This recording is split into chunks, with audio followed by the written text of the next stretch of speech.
créons dès aujourd'hui un barrage citoyen au milieu du Lot, à 2 pas de la fontaine des Chartreux, que les Gallo-Romains déjà protégeaient, et que nous allons protéger encore. La question de l'eau potable n'est-elle pas un des soucis majeurs du XXIe siècle? Aujourd'hui, nous sommes entourés et soutenus par les maires, conseillers généraux, régionaux, députés, sénateurs. Ce sont les élus de la République. La légalité et la légitimité démocratique sont bien de notre côté. De nombreuses associations engagées depuis longtemps ici, dans notre combat contre nature, entre guillemets, sont à nos côtés. On ne peut s'empêcher de penser à la longue bataille victorieuse contre la THT ou aux batailles contre la prolifération des carrières et autres projets ravageurs. Merci à toutes ces associations d'avoir répondu présent. Aujourd'hui, nous disons résolument non au gaz de schiste, non au projet décidé en catimini, sans notre accord et celui des élus qui nous représentent. Avant d'en terminer, 2 interrogations majeures. Première interrogation, comment est-il possible que le permis de Cahors recouvre toute la surface du territoire protégé du parc régional des Côtes du Quercy? Deuxième interrogation, comment est-il possible qu'on s'apprête à confier l'exploration plutôt des gaz de schiste à une société, Troilex Oil and Gas, dont le siège se trouve sur l'île de Man, paradis fiscal à l'opacité inquiétante. Tout cela est inacceptable et nous ne l'accepterons pas.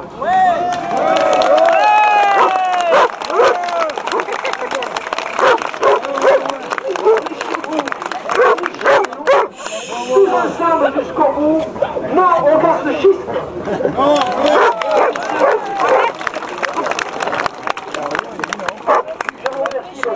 La parole continuellement aux différentes élus, parlementaire du Lot pour commencer, Gérard Miquel, ensuite Geneviève Lagarde qui représente le maire de Cahors, voilà Geneviève, peut-être Geneviève et d'abord, voilà. C'est ça d'abord. Bonjour à tous.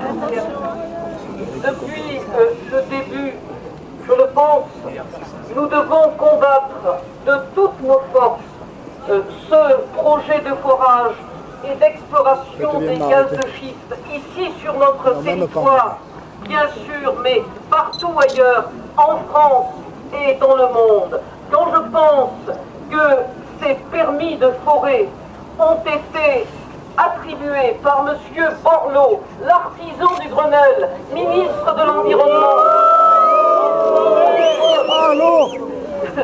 Oui, c'est un peu vrai ce que vous venez de dire, mais je ne me permettrai pas de dire au micro, même si je le pense aussi. Alors, soyons unis, tous ensemble, avec toutes nos sensibilités différentes, et combattons le forage du gaz de schiste aujourd'hui, demain.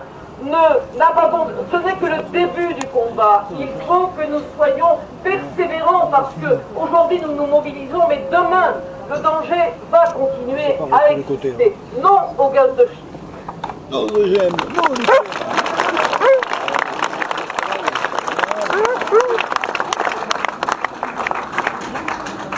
Quelques mots, chers amis, pour dénoncer la méthode. Une exploration de gaz de schiste au niveau français, et en particulier dans notre département, a été donnée par Jean-Louis Borloo, ça vient d'être rappelé, après avoir fait le Grenelle de l'environnement. Contradiction s'il en est.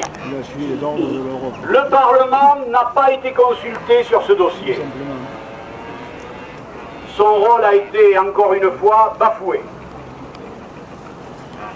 Nous sommes, avec Dominique, en tout cas pour ce qui me concerne au Sénat, co-signataires d'une proposition de loi visant à interdire l'exploitation des gaz de schiste sur tout le territoire français. Bravo.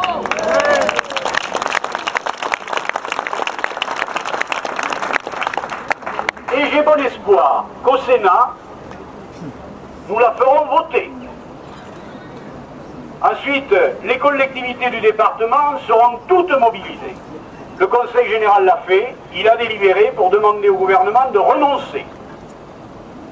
Et les communes vont le faire, les communautés aussi. Nous ne pouvons pas accepter, dans le parc naturel et au-delà du parc naturel, notre département a un patrimoine qui mérite d'être préservé, Et je veux remercier Charles Farini d'avoir organisé cette manifestation. En plus, il a réussi, il fait un beau soleil et c'est bien agréable. Mais d'avoir organisé cette manifestation, il est de tous les combats sur la protection de l'environnement. Nous avons vu comment il a travaillé sur la THT. Et aujourd'hui, nous devons rester mobilisés. C'est vrai que nous devons conduire des actions, trouver des énergies alternatives, faire des économies d'énergie. Nous nous y employons au quotidien. Le département est le premier département de France à avoir une densité de réseaux de chaleur au bois, énergie renouvelable silanée, dont nous disposons à profusion, et nous allons continuer dans cette direction. Créer les réseaux de chaleur, ça nous permet d'économiser l'électricité, d'économiser les énergies fossiles. Et là, on a voulu faire la part belle aux grandes sociétés pétrolières qui se disent dans 20, 30 ans, nous aurons moins de pétrole, il faudra exploiter les gaz de schiste. Voilà quel est le problème. Ils veulent maintenir leurs profits au détriment de la protection de l'environnement. Ce combat, nous le mènerons à vos côtés, vous pouvez en être assurés.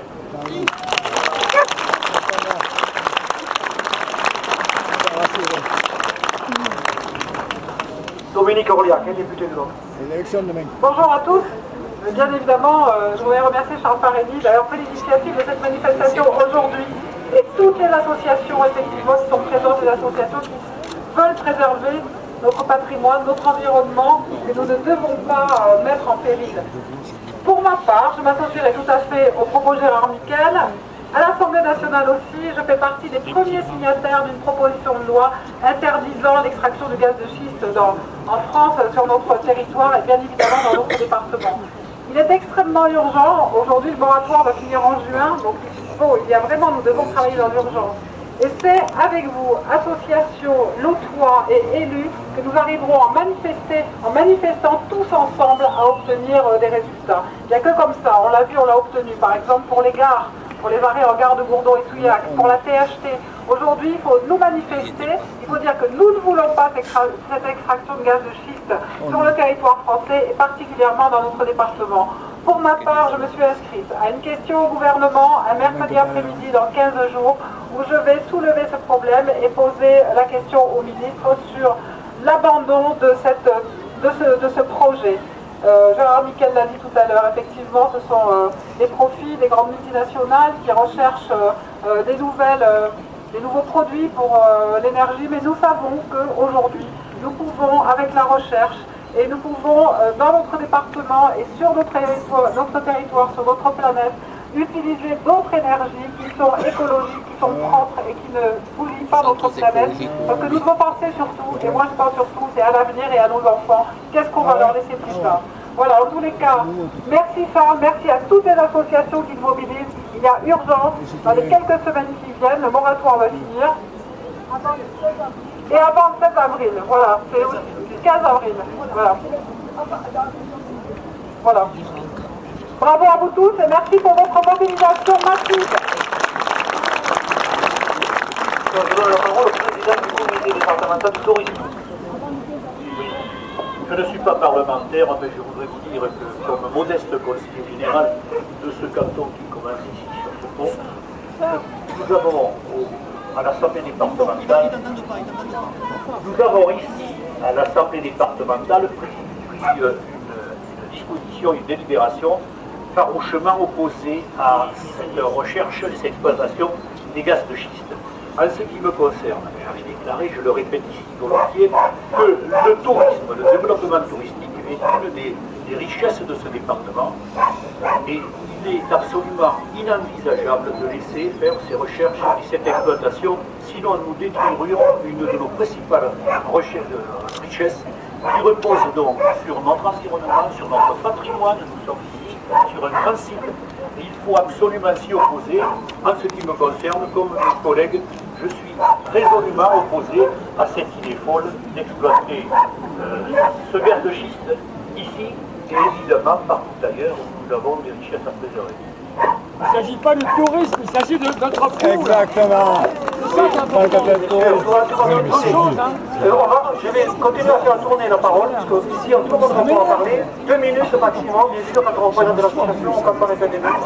Je voudrais quand même, un des élus, excusez-moi, un des représentants associatifs, M.